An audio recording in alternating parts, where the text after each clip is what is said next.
Bienvenidos una vez más a mi encuentro con Dios. Estamos muy agradecidos del Señor porque cada día nos muestra su grandeza. Hoy estoy acompañado de un amadísimo hermano con el cual Dios me ha unido en este tiempo para declarar el nombre de nuestro Señor Jesucristo. Estoy acompañado de un pastor, el pastor Mickey, como popularmente a él le llaman, el pastor Mickey, y es pastor de verdad, pero su nombre es Juan Carlos Félix. Amados, por favor, siéntese para que disfrute esto, para que celebre el poder de Dios y para que cojamos conciencia de lo que es el amor y el cuidado de un Dios santo como el que tenemos. Bienvenido en esta mañana, Juan Carlos. Qué bueno que aceptaste venir aquí a contarnos tu historia. Tu historia es una historia demasiado interesante, tal vez única. Posiblemente hayan elementos en tu historia que sean únicos. Así es que saluda a cada uno de los que nos están viendo para que entremos de una vez a contar tu historia. Amén. Dios les bendiga a cada uno de ustedes. Quiero bendecir al pastor y Orlando y darle la gracia por permitir que Dios traiga a través de esta plataforma mi testimonio a muchas personas que yo estoy seguro que serán edificados. Si usted cree que le está yendo mal en la vida, siéntese y escuche para que usted vea lo agraciado que es y las cosas grandes y maravillosas que Dios puede hacer en su vida. Wow, wow. Hijo de una mujer campesina que la vida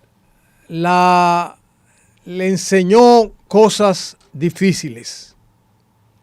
Su mamá, llegando desde Haití con mercancías, ustedes saben que el mercado haitiano es un atractivo mercado para los dominicanos, y esa amada hermana dominicana, una mujer pobre pero trabajadora, venía desde Haití y ahí fue interceptada por dos guardias dominicanos que la violaron. ¿Escuchó? La violaron. Dos. Imagínese lo que era que dos hombres la violaran. Y lo más triste, bueno, ya no es triste, en el momento fue lo más triste, es que ella quedó embarazada de esas violaciones y ella, dígame, no sabía de quién era esa criatura. Miki, cuéntame, amplíame eso que acabo de decir con relación a esa mamá tuya. Pues, como usted lo acaba de decir, con sus propias palabras, ya yo de 22 años, que fue cuando pude volver a verla, o sea, ella me contó su historia, por eso a mí no me quedó más remedio de, no que perdonarla, sino que amarla con todo mi corazón y tratar de apoyarla, y eso fue lo que hice. Además no me consideraba nadie para juzgarla a ella, fue una mujer luchadora, que teniendo 3 hijos en un campito, en una pequeña aldea sureña, ella, aparte de sus 3 hijos, queda embarazada de este joven, de este niño, y no tenía una explicación para la sociedad de decirle de quién era aquel fruto. Y lo último que tuvo que hacer fue, después que me dio a luz con mucha dificultad, con mucho pesar, porque lo que ella pensaba era abortar, Pero cuando Dios Ella llegó a pensar en abortar. Claro que sí, recibió consejos para que lo haga. Y hasta me dice que lo intentó en varias ocasiones. Pero parece que Dios tenía un propósito. No parece, no. Dios tenía un propósito. Tenía un propósito con esta criatura. Contigo. Y, amén. La gloria y la honra Wow. es del Señor. Wow. O sea, Y no así, pudo abortar entonces. me cuenta, no quiero irme a la religiosidad, ni quiero irme tampoco a un drama. Pero me cuenta ella con sus propias palabras que en uno de sus intentos, preparó un tomo. Ella le tenía miedo a los truenos. Preparó un tomo y se fue detrás del rancho de Cana, allá en el pueblo de Juancho, una pequeña aldea al sur profundo de la República Dominicana. Y se fue atrás del rancho y cuando se proponía tomarse ese veneno para envenenar a esa criatura que estaba en su vientre, empezó a llover y a tronar. Dice que se le cayó de la mano el jarro negro que tenía y le cayó en el piso y salió corriendo porque le tenía miedo a los truenos. Wow. Lo que ella no sabía fue que Dios utilizó la naturaleza en ese momento para impedirle que eso suceda. ¿Ves el plan, el propósito del Señor con tu vida? Miki, ¿dónde te criaste? O sea, porque eso pasó en el interior, ¿verdad? Sí, eso fue en el campo. Eso fue en el A campo. los 2 años de edad, después de tanto bullying y maltrato y vergüenza para ella entre la sociedad, el pequeño pueblo, que le exigía quién era el papá de ese otro muchacho. Dios mío, y ella no podía dar explicación. No podía dar explicación y quería ocultar la verdad de lo que le había sucedido, porque era muy vergonzoso. Y mi madre era una mujer totalmente humilde, no tenía educación, o sea, nunca había ido a la escuela y no tenía esa forma de expresar. Lo que hacía era sufrir callada todo lo que le acontecía. O sea, 2 años entonces duró ella contigo en el campo. En el campo. Con una vergüenza acabándola, ¿verdad? Porque no tenía explicación, o sea, no podía decirle a nadie, el papá de Juan Carlos es fulano de tal. No podía, no había explicación, a menos que no buscaran los 2 delincuentes, porque eran 2 delincuentes, eran guardias, pero eran 2 delincuentes, a menos que no lo buscaran y le hicieran estudios de ADN para determinar de cuál era. Ella no tenía esa explicación, ¿verdad? Y no solo la vergüenza y la tristeza, la impotencia de poder hacer justicia, sino también la miseria que la arropaba en ese momento. O sea, mi mamá fue una mujer muy sufrida. Lo que optó fue por traerme a la capital, donde su hija mayor, que ya se había casado aquí abajo del puente de la 17, ahí me trajo ella y me dio prácticamente en adopción a mi propia hermana. Wow. Y ahí es que cuando yo empiezo desde los 2 años, viviendo ahí abajo del puente de la 17, voy creciendo. Ya a los 6 años tuve que salir corriendo de la casa. ¿Cómo era ese trato de tu hermana, su esposo, con este niño de apenas 2 años? ¿Cómo era el trato? Mi hermana me amaba mucho. Sí. ¿Qué pasaba? Mi hermana me amaba, pero su esposo era un criminal. Wow. De ahí, de Gualey.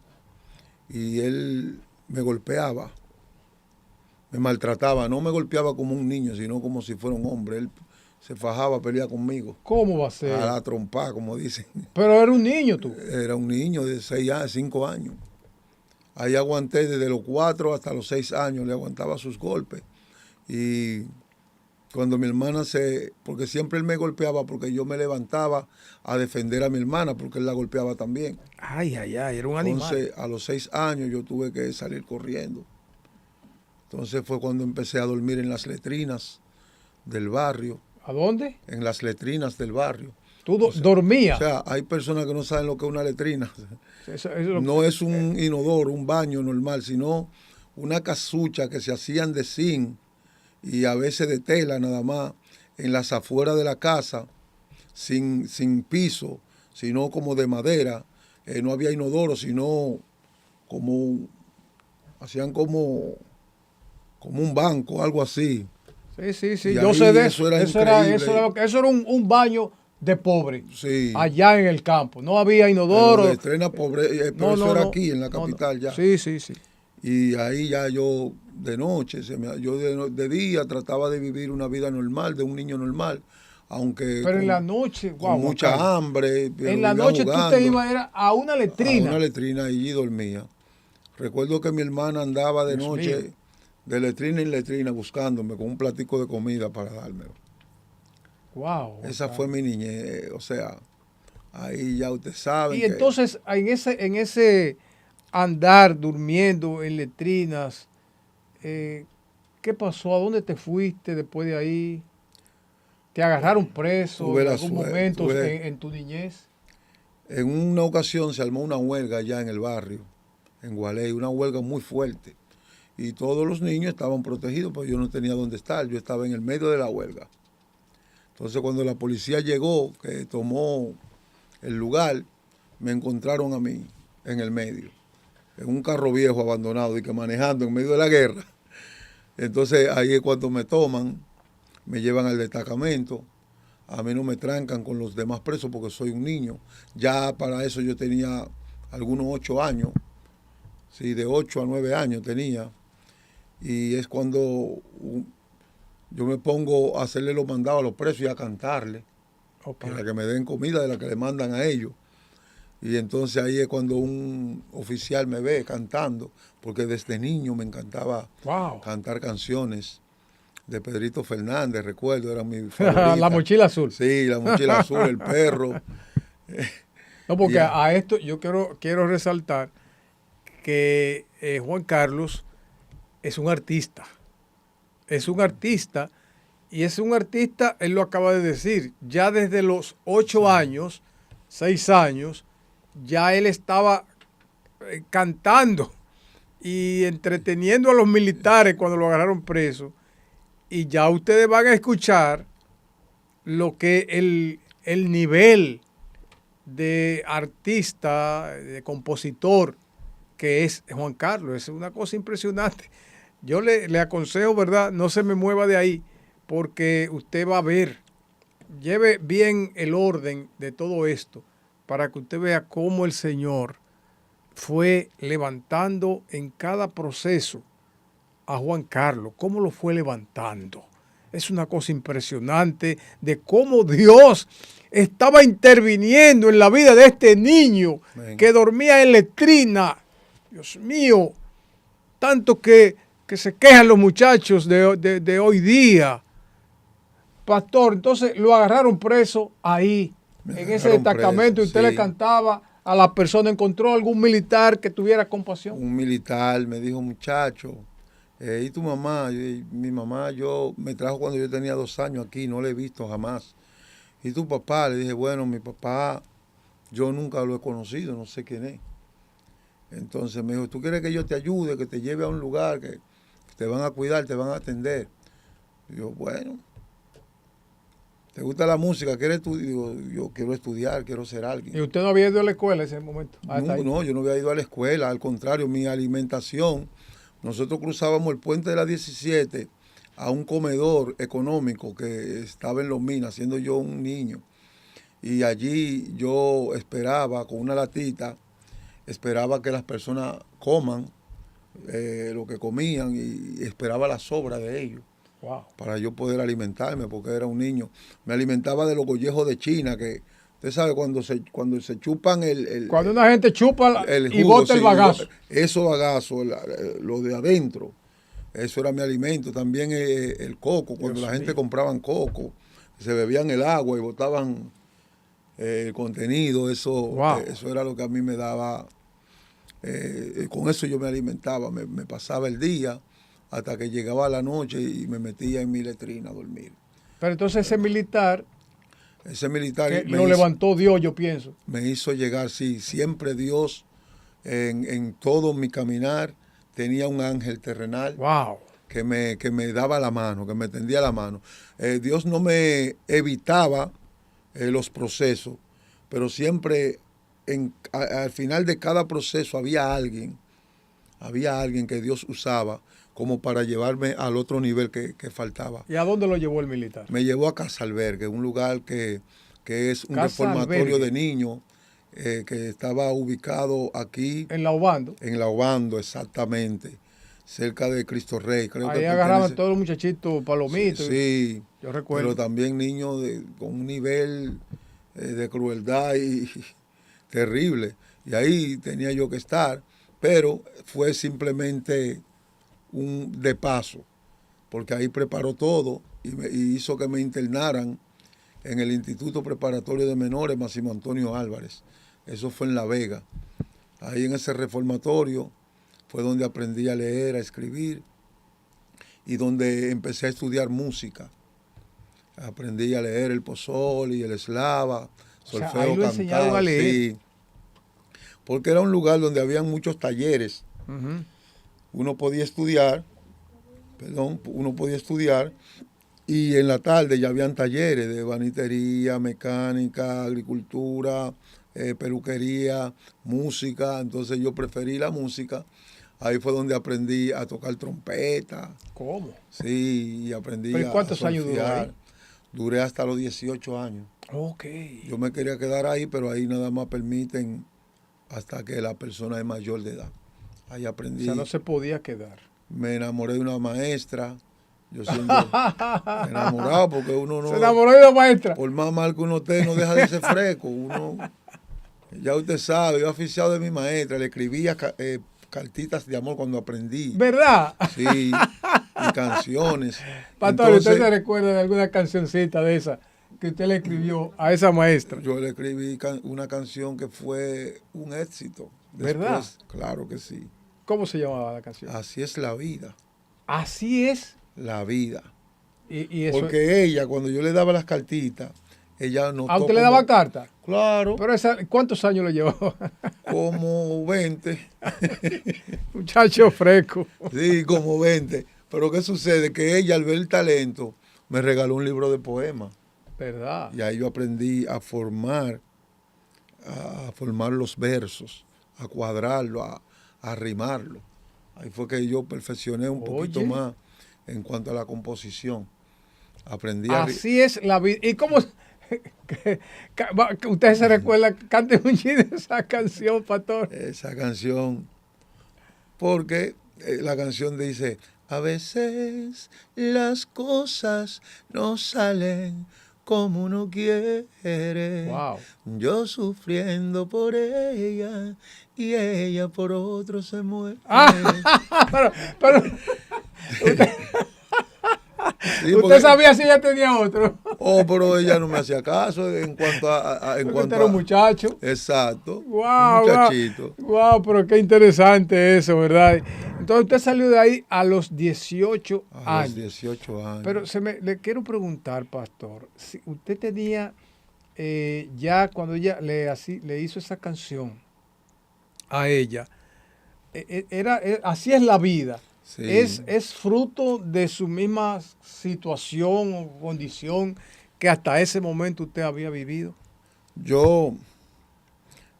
Mis composiciones eran como un desahogo de mi alma, de todo el sufrimiento que yo había pasado. Pero entonces, al tener poesía, yo hacía una historia.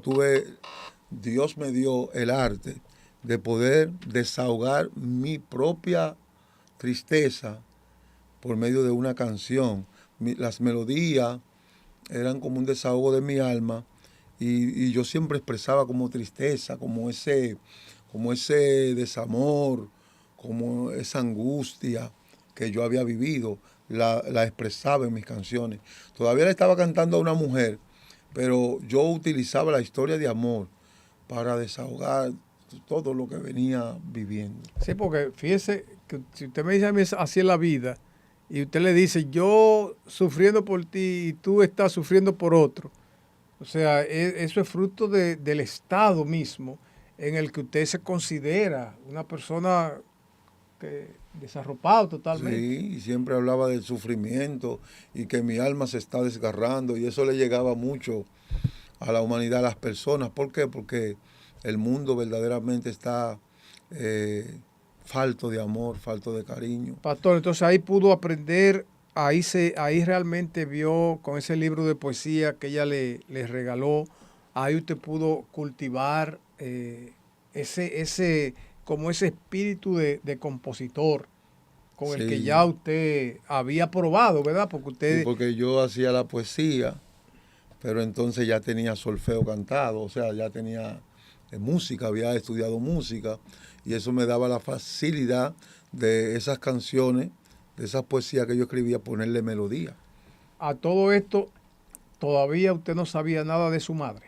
No, no, Desde que ella lo trajo a los 2 años, usted no lo había no, vuelto a ver. todavía no la había vuelto a ver, no, hasta había olvidado su rostro, su semblante, todo, no tenía recuerdo de ella. Llegó un momento en que ya no tenía eh, recuerdo de cómo era ni cómo era su trato. Wow. En Sí, ese lugar, en ese reformatorio, Juan Carlos, aparte de ese libro de poesía que te regaló esta maestra, ¿qué otra cosa? ¿Te regalaron algún otro libro? ¿Algo, otra cosa? bueno, mira, iban unas monjitas, señores, que por eso no voy a sobreabundar sobre eso, sobre el tema religioso, pero le agradezco mucho a esas monjitas que iban al centro a visitar a los niños, sobre todo a los que estaban desamparados, que la familia no le visitaba. Esas monjitas me regalaron un libro, me regalaron un Nuevo Testamento de los azules, y siempre le daban aliento a uno. Y yo agradezco la vida de esas personas, de verdad, aunque no soy. No, no, no, no. Hay que reconocer, Sí, no hay soy que ser de esa justo. mina, no pertenezco a esa iglesia, pero respeto todo lo que Dios puede hacer a través de Amén. diferentes Hay que instituciones. reconocer esa obra Claro que sí, fue una obra de maravillosa. tanto valor que hacen Nos esas regalaban, monjas. nos regalaban dulces. Recuerdo que nosotros esperábamos todos los sábados las monjitas a que lleguen, porque siempre nos llevaban regalos, nos llevaban eh, y nos hablaban de la palabra de Dios, que eso era Wow, wow. lo más lindo. O sea que usted salió de ese lugar ya con una formación Sí. realmente. Bueno, tanto así que yo aprendí a leer perfectamente con el libro de poemas y ese Nuevo Testamento. Ahí fue que se formó mi lenguaje, se formó mi intelecto y todo lo que yo puedo, todo lo que pude aprender de la vida, porque no sabía casi nada, lo Como, aprendí con ese como libro. usted tenía que salir ya porque tenía... Mi filosofía se formó ahí. Ok. O sea que usted salió formado, ¿verdad?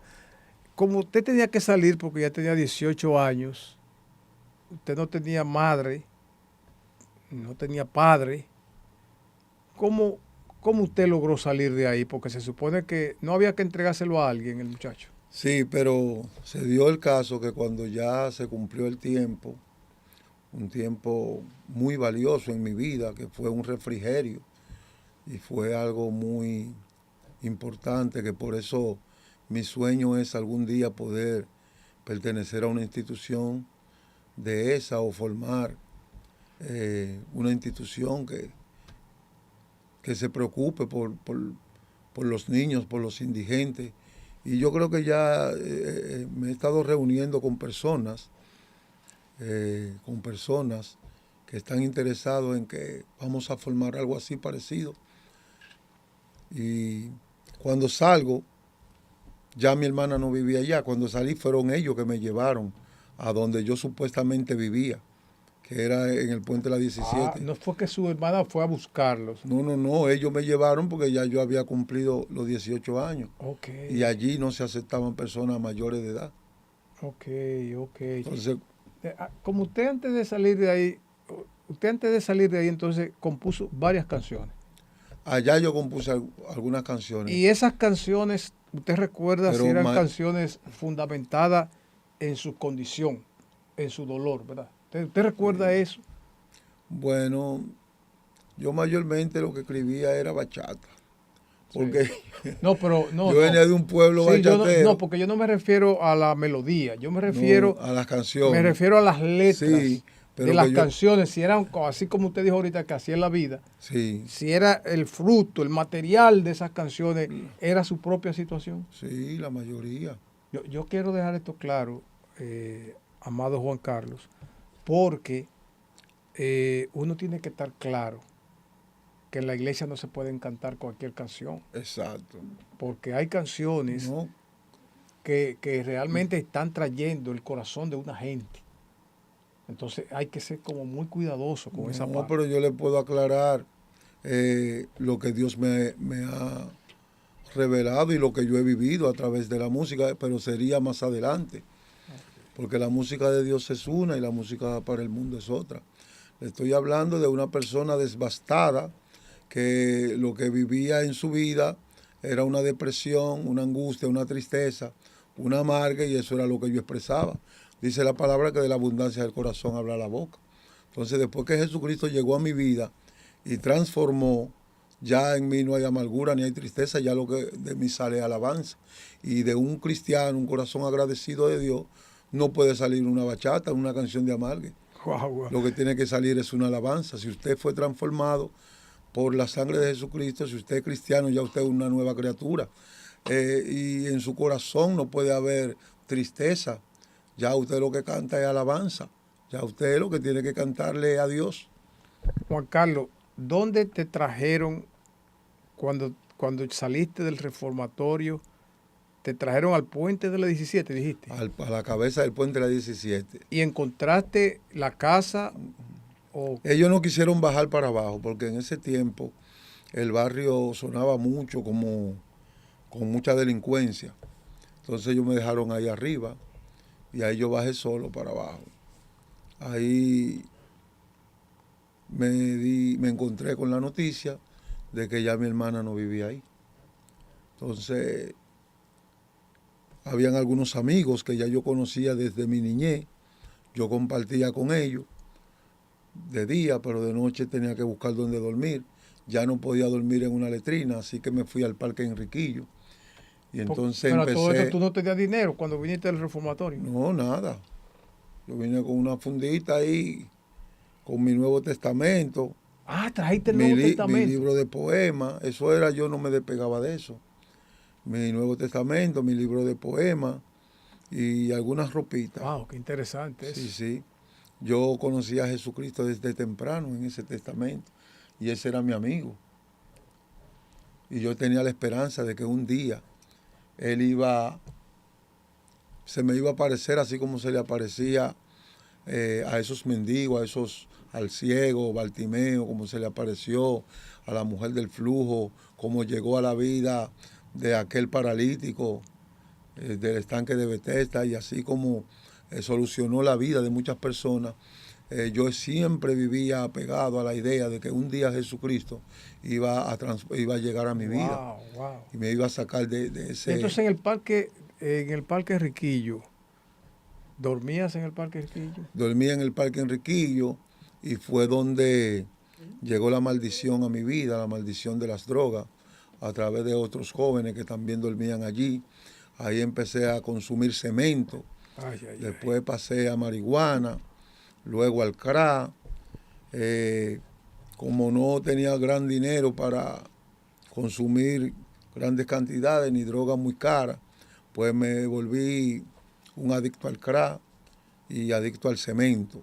Wow. Fumaba desesperadamente y ahí fue cuando mi vida ya cayó en un abismo, donde llegué a ser indigente del parque, o sea, ya no iba tanto al barrio, ya yo estaba muy pelú, estaba muy prieto, flaco, la ropa... Juan Carlos, y después que sales, que no das con el paradero de tu hermana, que viene el reformatorio, entonces te vas al Parque Enriquillo, ya todo tu entorno era el Parque Enriquillo. Ya esa era mi vida. Porque tú no tenías una casa donde ir. Ni una casa, ni un familiar, nadie. Tú no, nada. Todavía no conocías a tu mamá. No conocía a mi mamá todavía.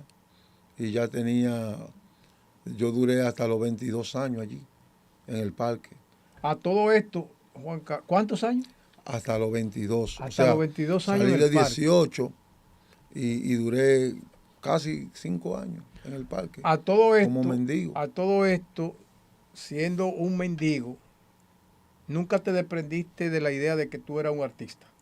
No, porque mi característica era, usted pasaba por el parque, ¿verdad? Y usted iba a ver a todos esos niños oliendo cemento y todo, porque en ese tiempo el parque no es tan lindo como se ve ahora. Era algo terrible. Entonces usted pasaba y usted iba a encontrar este típico loco, supuestamente para la gente, que yo no era ningún loco, escribiendo en una mascotica, ahí todo sucio, indigente, escribiendo en un cuadernito, y cualquiera creía que era una locura. Pero lo que yo escribía era canciones que hoy son éxitos mundiales. Wow. Canciones que me llevaron 3 veces a las nominaciones de los premios más importantes de este país. Wow. Viviendo en el Parque Enriquillo, entonces tú seguías escribiendo. Ese no dejaste nunca de escribir. Mi aliciente era, y nunca dejé de leer mi Nuevo Testamento. Y le cantabas a la gente. Claro, ese era mi sustento.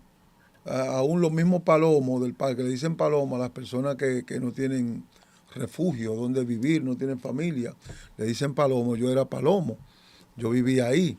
Entonces a ellos yo le cantaba mis canciones. Cuando yo le componía, yo se las cantaba.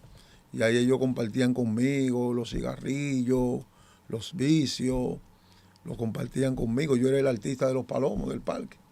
Me imagino, Juan Carlos. Y tenía fan. Wow. Y seguidores. Wow. Anda por ahí un evangelista, un gran misionero que Dios va a hacer grandes cosas con él, un rescatado también de allí, que se llama Carlos Tavares, que era parte de ese elenco ahí, que oía mis canciones y también empezó a escribir también y todo eso. Y hay una historia muy bonita con él de cosas que compartimos. Juan Carlos, con esa situación, me imagino que bañarte, eso era... No, eso no existía. Eso no existía. No, eso no estaba dentro del programa. Entonces, bañarte... No había forma. Bueno, cuando íbamos al río, cuando yo bajaba para el barrio, para Gualey, bajaba para allá, para el bajo del puente de la 17, que nos juntábamos los tigueritos, que ya nos conocíamos desde pequeños, nos íbamos, había un barco viejo en la Ciénaga, y uno iba por ahí, uno se tiraba al río, nada, o si no se iba a la base del puente, que estaba en medio del río, y ese era el baño. Pero eso se hacía cada 2 meses. ¿Te considerándote un artista, viviendo en esa condición de sin bañarte, maloliente, tú recuerdas si te deprimía, si venía con esa raíz de amargura que tú traías desde tu niñez, ya siendo un joven de 20 años? No, mi vida... ¿Tú recuerdas si la depresión te agarraba, esa tristeza profunda? Yo era la depresión, yo era la imagen misma. ¿Cómo? De la depresión. Wow. Yo podía durarte 3 meses o más sin tú ver una sonrisa en mi rostro. O sea, yo estaba invadido de una depresión muy fuerte, de una tristeza muy fuerte. Y al ser un ser pensante, sufría más, porque yo me preguntaba, ¿y por qué yo tengo que vivir esta vida? ¿Por qué? ¿Qué fue que hice? ¿Qué fue que hicieron mis padres? O sea, ¿por qué la vida ha tenido que ser tan cruel conmigo? Y no estoy hablando solo desde mi niñez, ya tenía 23 años y todavía seguía viviendo este terrible... lo único que me daba alivio era cuando yo leía el Nuevo Testamento. Gloria a Dios. Gloria a Dios. Santo. Lo único que calmaba como mi tristeza era la esperanza. La esperanza, eso fue lo que yo nunca perdí. Y yo me aferraba a ese personaje que había leído, Jesucristo, ¿cuándo es que tú vas a llegar? Yo no sabía que él estaba preparando algo, pero me costó mucho entender. Yo creía que él me odiaba. Dios me odia, decía. Pero Jesús, si tú eres tan bueno y has salvado tantas personas. ¿Por qué me odias tanto? ¿Qué fue que te hice? Porque yo leía que él tenía el control, tenía el dominio de todo. Él tenía, no se movía la hoja de un árbol, sino era su voluntad. O sea, era su voluntad que yo sufriera tanto, que mi madre, wow, yo quiero pedir disculpas a la audiencia. Pero a veces, Esa es su vida, esa es su sí, verdad, uno se, Mickey, no se complique. wow, Juan gloria. Carlos, esa es la verdad y te Yo doy le doy gracias gloria al Señor. por la sinceridad. Yo le doy gloria a Dios. De eso se trata este espacio de... Por encima de todo le doy la gloria al Señor, porque Amén. ahora sí yo lo conozco, ahora yo sé todo lo que Él estaba haciendo. Cada vez que yo puedo ayudar a un adicto a salir o a llevarlo a un lugar donde se alimenten, se limpien, se ayuden, cada vez que yo puedo ir al parque a llevarle alimento y ropa y recortarlo a ellos, entonces ya yo puedo entender cuál era el propósito de Dios. Wow, Juan Carlos. Gloria Señor, al nombre de gracias. Jesús. Es difícil, hermano. Yo quiero pedir disculpas, esto no me había pasado. Yo he sido entrevistado muchas veces.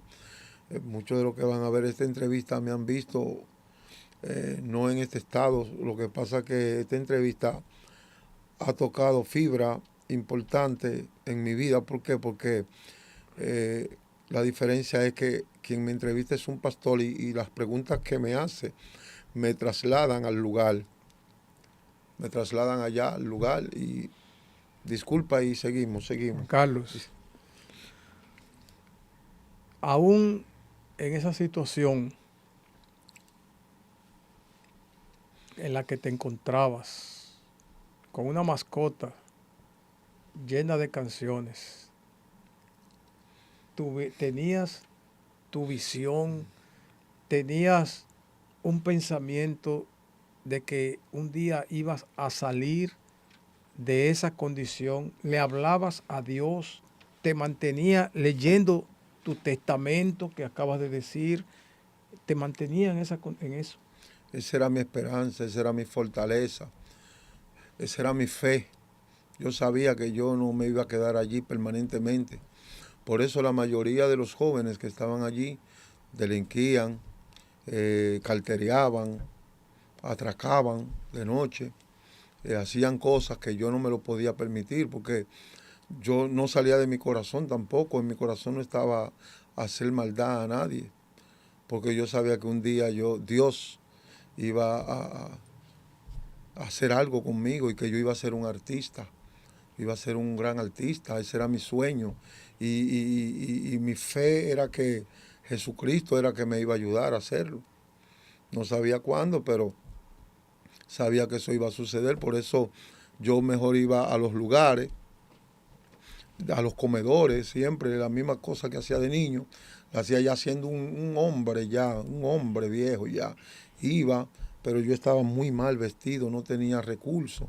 Y si conseguía algo era para consumirlo de droga, porque estaba muy sumido en el vicio. Ya yo trataba de apagar un poquito con esa sustancia mi tristeza, de conectarme de la realidad. Lo hacía por eso. Ya sabía que era un adicto y entonces mi tristeza aumentaba más, porque dije, ahora, a pesar de todo, ahora también soy adicto.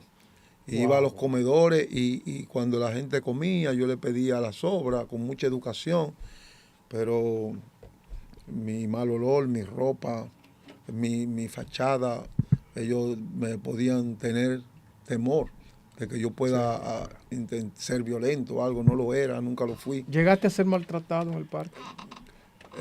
No, yo fui privilegiado donde quiera que fui, en el sentido de que las personas, en el parque yo era un líder, porque yo era el cantante de allá, y los que verdaderamente hacían maldades, los que verdaderamente los grandes delincuentes de allá, los fuertes, me protegían, porque yo era, cuando ellos consumían, yo era el que los deleitaba. Oye, esta que escribí, y las canciones eran tan lindas, tan linda y nunca ellos la habían escuchado y se deleitaban. Ya ellos cuando iban a hacer, como decíamos, el coro, busquen, sí, busquen el artista. Yo era el artista más para abajo del bajo mundo. Amado, le estoy aconsejando, Gloria. no se mueva de ahí porque ustedes van a ver cómo realmente Dios continuó trabajando en Juan Carlos con esos años. Recuérdense que desde antes de nacer está sufriendo. Desde antes de nacer está sufriendo porque a esta altura aún no se sabe cuál es el padre de Juan Carlos. Y ustedes van a ver algo bien impresionante. Juan Carlos, me dijiste que en un momento dado, dentro de la indigencia que vivías, te gustaba que te agarraran preso. Claro que eso era un privilegio. Que agarren preso a un indigente, eso era un honor. Eso era un refrigerio, como dije, valga la redundancia. Porque uno vivía a la intemperie, a la inclemencia del sol, del frío en la noche, de la lluvia. Y entonces, a veces se ponía complicado el parque, que no había dónde dormir, o sea, no había abrigo. La plazoleta a veces era invadida por los tulpenes de allá, porque la jerarquía existe hasta ahí.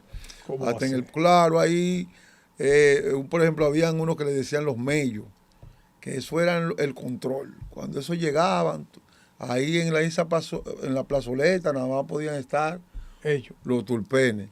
Yo iba, le deleitaba, me daban mi consumo, comida, cosas, cigarrillos, pero para dormir yo tenía que buscar dónde dormir, porque ya ellos abarrotaban la plazoleta. Luego había que ir a buscar los carros viejos, abandonados, donde uno tenía que dormir, o abajo de las escaleras de los edificios. Ahí eso era un palo. Habían unos camiones antes que eran de colores atrás, que eran de madera atrás, que ahí cargaban los sacos de azúcar, venían del campo, traían cosas. Entonces ellos lo dejaban estacionado en la noche, cuando ya estaban vacíos, y ahí uno ahí atrás, uno arropado con esas lonas y esos sacos. En los cuarteles, usted era Los cuarteles ya protegido. Eso venía siendo un hotel 5 estrellas, varón. Claro, cuando uno veía que venía la patrulla, uno se le metía en el medio en la calle, y hacía un...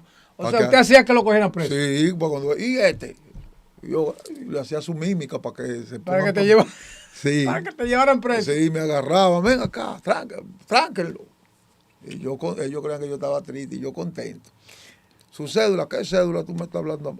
Usted no sabía lo que era cédula. Y fresco que es, móntenlo. Juan Entonces Carlos. cuando llegábamos allá, varón, eso era bajo techo, en un piso, no muy limpio, pero un piso, que estaba más limpio que el suelo. Y bajo techo, y entonces ahí yo le cantaba también a los presos. Oigan, yo soy compositor. Oye, ya yo estaba que me conocían los que mayormente vivían presos y la mayoría de los policías. El artista. Lo agarran al artista. Oye, tráiganme al artista. Hoy se amanece cantando. Y los comandantes, ya estaban que iban y se paraban. Ándate al artista, tráemelo para acá, cántame ahí. O sea, ¿usted no lo trancaban? No, a mí me trancaban, pero yo era un preso de confianza. Lo chanceaban. Sí, a mí me trataban muy bien. Entonces, su sueño, como usted dice que era compositor, que tenía su mascota llena de canciones. Sí. Le compuso a una maestra de que así es como es la vida. Así es la vida. Su sueño era el que un artista popular, famoso, sí, le grabara una canción. Por lo menos una canción, sí. ¿Cómo usted logró que ese sueño se convirtiera en realidad? Como le digo, desde el principio Dios estaba en el asunto.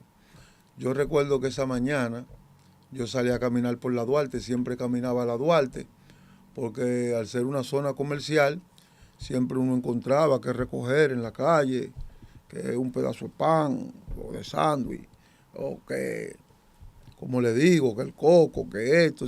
También si podía cargar mercancía a las personas, ayudarlo con un saco, con una caja, en un almacén, siempre buscaba forma. Un indigente serio. Sí, no, era un indigente muy serio, porque le digo que yo estaba pasando por lo que estaba pasando, pero no era que yo todavía me había limitado de que esa iba a ser mi vida. Yo tenía la esperanza de que Jesucristo iba a hacer algo. Esa era mi esperanza, Él va a pasar por aquí. Wow. Él va a pasar. Entonces, y le decía, Señor, hazlo ahora, que tengo fuerza para hacer algo. ¿Y qué sucede?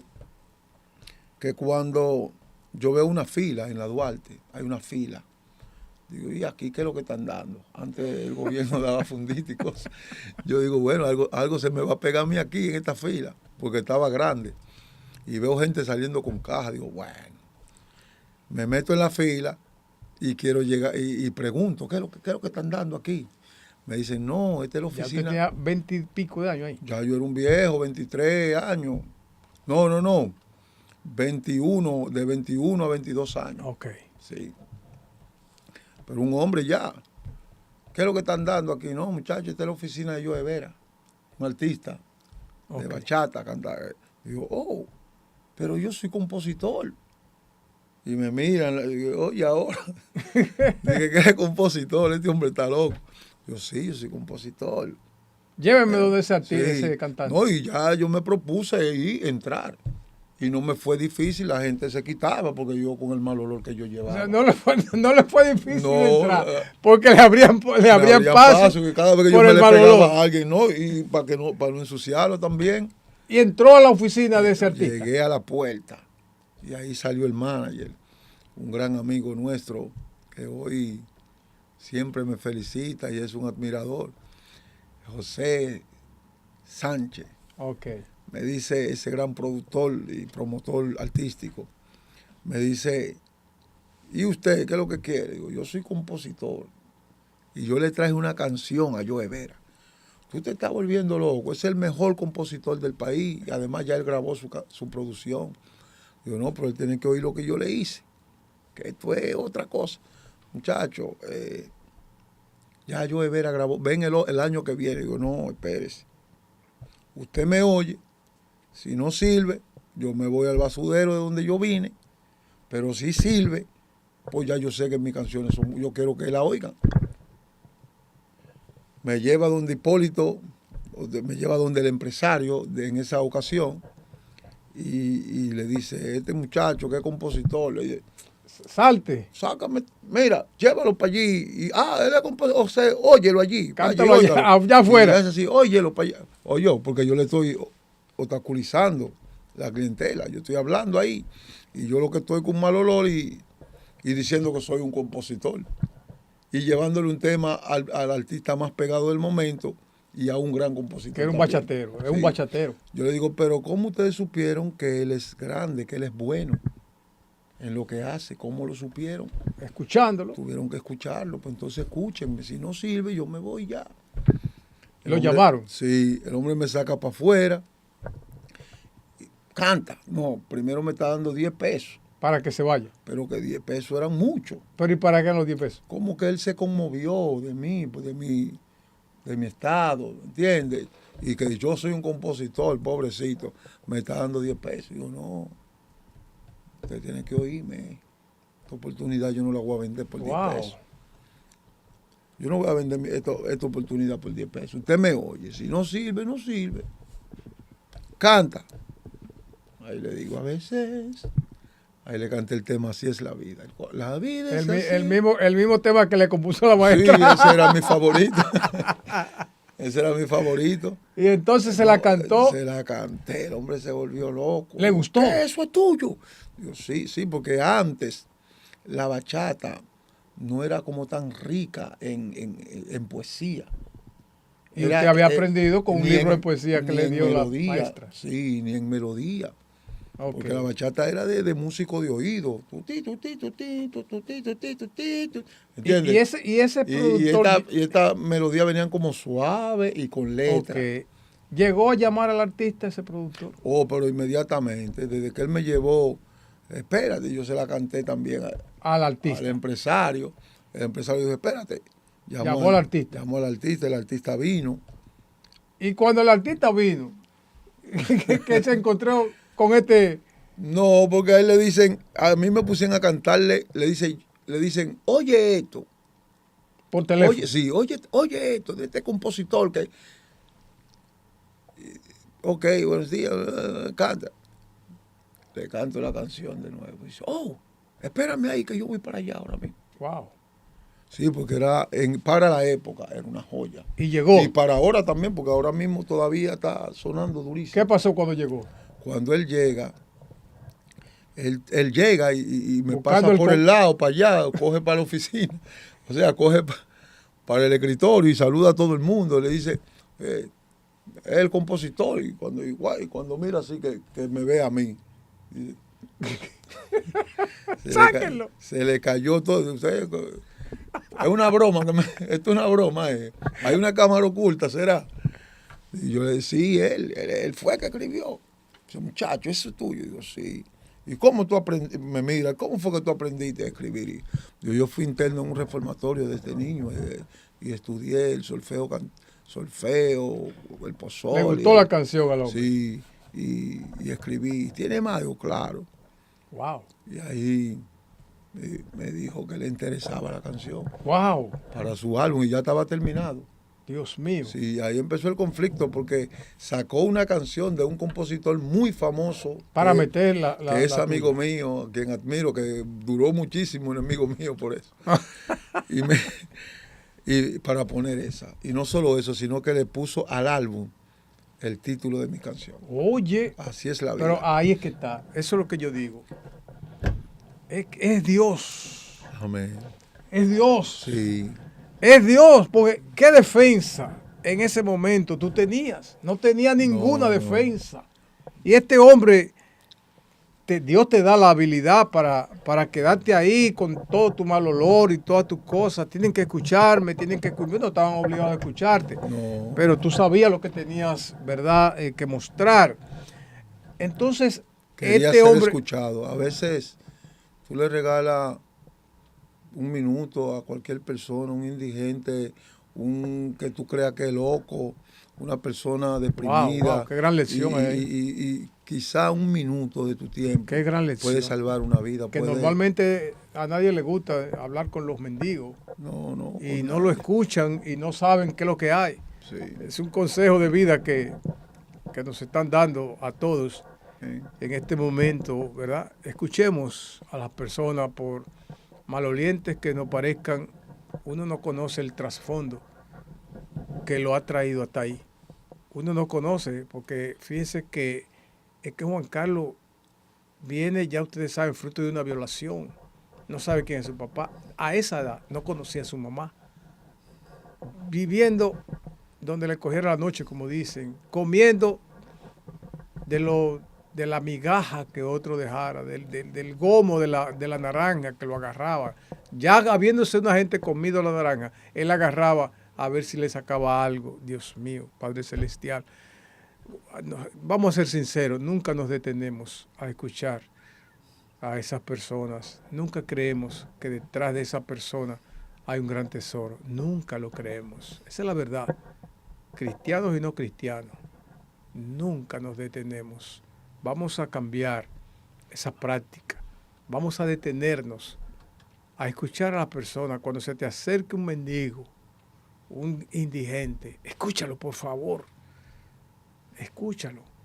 Fíjense cómo este indigente que tengo aquí a mi lado, este indigente, por haber sido escuchado, ustedes van a ver qué pasó con su vida. Y fíjense el gran compositor que había, y le digo gran compositor porque él acaba de decir que sus canciones han recorrido el mundo. Y él vive de eso. Amén, así es. O sea, él vive de eso, hermano.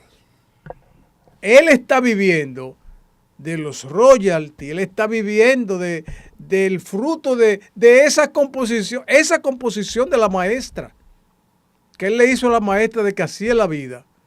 todavía él recibe beneficio de esa canción que hace aproximadamente, ¿cuántos años que? Hace más de 20 años.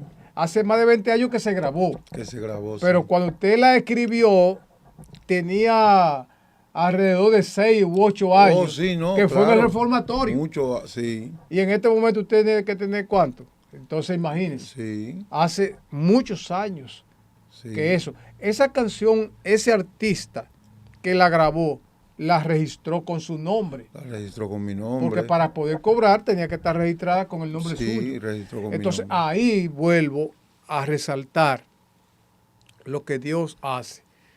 Porque a ese artista famoso que le gustó la canción, que a su álbum le puso el título Así es la vida. Oh Dios. Gloria a Dios. Una canción fruto de un indigente que la vida que vino a este mundo a pasar todos los sinsabores. Y así es la vida, fruto de esa amargura, así se le puso a ese álbum.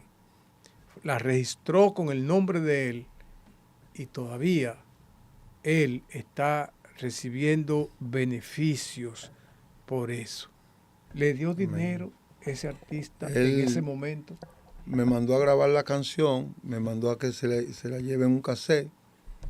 Bajé al barrio, la grabé, se la llevé y me dio 1,000 pesos. Le dio 1,000 pesos. Sí. ¿Qué año fue eso?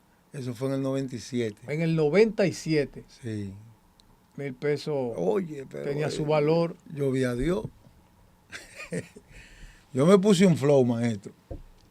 Con esos 1,000 pesos. Sí, bajé para el barrio a recortarme con los muchachos. Se recortó, se bañó. Yo tenía un grupo de peluqueros allá y de amigos que cada vez que yo componía algo, y quería comer o necesitaba dinero o algo, yo iba y se la cantaba las canciones. Y le cantaba las canciones a ellos. Y ellos me daban. Fui allá, me recorté. Mira, me grabó Joever una canción. Joever me va a grabar una canción. Pero yo fui con un flow, varón. Ya usted sabe. Y recortadito. Y de ahí cogí para el parque. Pan de los palomos, pan de... Palomo es el nombre que se le da a ese tipo de personas que no tienen hogar, que no, porque ahora le dicen palomo a lo que son, a lo que no son tigres. Sí. Pero allá Palomo surgió ese nombre. Fue de las, usted sabe que una paloma no tiene nido ni tiene, vive así. Entonces, ¿qué más hizo con ese dinero? Con 1,000 pesos. Pagué un hotel por una semana. Para dormir, no tenía casa. Los hotelitos eran 50 pesos el día entero. No, yo aclaro lo del hotel porque cualquiera que se conecta tarde dice, pagó un hotel con 1,000 pesos. Lo que pasa es que usted no conocía lo que era dormir. Con 1,000 pesos no. No, ni que no conocía dónde dormir. Usted no tenía una casa. Como 250 usted viene a dormir pesos. en letrinas. Sí, pero ahí dormí en cama. Wow. Bañadito, claro que ya usted sabe, ese hotelito de la Duarte. Entonces... Me conseguí una novia en el parque, de la misma palomita indigente ahí. Ok. Fea, pero bueno. ya una novia. Ok. ¿Qué más hizo? Fui al barrio, lo consumimos. Ok. Sí, lo consumimos. No, por casualidad no pensó en ir a Barahona a ver si veía su... Eso fue cuando recibí los $2,000. Cuando recibí el primer royalty. Okay. Me llegó la idea de ir a buscar a mi mamá inmediatamente. Mis hermanos, Dios lo bendiga. Vamos a dejarlo hasta aquí, porque hay demasiado sustancia de Dios en esto. Así es que vamos a dejarlo aquí y lo continuamos en la próxima. Dios te bendiga.